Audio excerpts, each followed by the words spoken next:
नमस्कार मित्रांनो, संजय गांधी निराधार अनुदान योजना, श्रावणबाळ योजना व इतर सर्व निराधार अनुदान योजनेतील दिव्यांग लाभार्थ्यांसाठी महत्त्वपूर्ण अपडेट आहे। 1 एप्रिल 2026 पासून संजय गांधी निराधार अनुदान योजनेतील दिव्यांग बांधवांसंदर्भात मोठा बदल होणार आहे। तर मित्रांनो, या संदर्भात महत्त्वाचा जी.आर. आलेला आहे। तर त्या जी.आर. मध्ये काय माहिती आहे त्याविषयी आपण सविस्तरपणे माहिती आजच्या या व्हिडिओमध्ये बघणार आहोत। तरी हा व्हिडिओ शेवटपर्यंत बघा। तर मित्रांनो, आपण या जी.आर. मध्ये बघू शकता की दिव्यांग सक्षमीकरण विभागामार्फत राबवण्यात येणाऱ्या विशेष सहाय्य योजना ज्या दिव्यांग बांधवांसाठी राबवण्यात येतात त्यासाठी आहरण व संवितरण अधिकारी, नियंत्रक अधिकारी घोषित करण्याबाबतचा महाराष्ट्र शासन दिव्यांग सक्षमीकरण विभाग यांचा 23 मार्च 2026 रोजीचा हा जी.आर. आहे। मित्रांनो, आपल्या सर्वांना माहिती आहे की दिव्यांग बांधवांना आता 2,500 रुपये पेन्शन झालेली आहे। या सर्व दिव्यांग बांधवांना एका छताखाली आणण्यासाठी जी विशेष सहाय्य योजनेमार्फत पेन्शन दिली जात होती त्या सर्व दिव्यांग बांधवांना आता 2,500 रुपयांप्रमाणे वाढीव जी पेन्शन आहे ती दिव्यांग कल्याण विभागाकडून दिले जाणार आहे। म्हणजे आता दिव्यांग कल्याण विभाग हे दिव्यांग सक्षमीकरण विभाग झालेले आहे, त्याचे नाव बदललेले आहे। दिव्यांग सक्षमीकरण विभागाकडून ही 2,500 रुपये पेन्शन 1 एप्रिल पासून दिली जाणार आहे।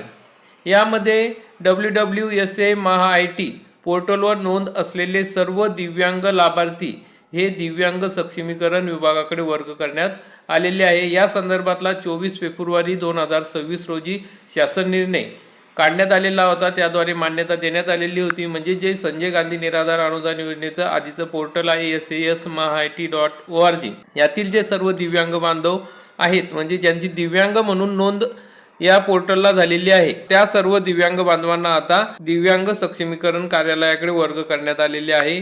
तर त्या संदर्भातला महत्त्वाचा जी.आर. या ठिकाणी आलेला आहे। तर काय जी.आर. मध्ये सांगितलंय बघा। 1 एप्रिल 2026 पासून दिव्यांग सक्षमीकरण विभागामार्फत राबवण्यात येणाऱ्या विशेष सहाय्य योजना संजय गांधी दिव्यांग निराधार अनुदान योजना, श्रावणबाळ सेवा, दिव्यांग राज्य निवृत्ती वेतन योजना, इंदिरा गांधी राष्ट्रीय दिव्यांग पेन्शन योजनेच्या अंमलबजावणीसाठी महाराष्ट्र कोषागार नियम 1968 खंड 1 मधील नियम 15(3) मधील तरतुदी अनुसरून आयुक्त दिव्यांग सक्षमीकरण महाराष्ट्र राज्य पुणे यांना नियंत्रक अधिकारी व सहाय्यक संचालक यांना दिव्यांग सक्षमीकरण आयुक्तालय महाराष्ट्र राज्य पुणे यांना आहरण व संवितरण अधिकारी घोषित करण्यात येत आहे। म्हणजे 1 एप्रिल 2026 पासून जे दिव्यांग बांधवांना दिव्यांग सक्षमीकरण कार्यालयामार्फत जे पेन्शन देण्यात येणार आहे, 2,500 रुपये देण्यात येणार आहे, त्यासाठी आता नियंत्रक अधिकारी आणि आहरण व संवितरण अधिकारी याची नेमणूक करण्यात आलेली आहे। तर अशा पद्धतीने आता दिव्यांग बांधवांना 100% 1 एप्रिल 2026 पासूनचे जे काही पेन्शन आहे 2,500 रुपयाप्रमाणे ते दिव्यांग सक्षमीकरण विभाग म्हणजे दिव्यांग कल्याण विभागामार्फत देण्यात येणार आहे।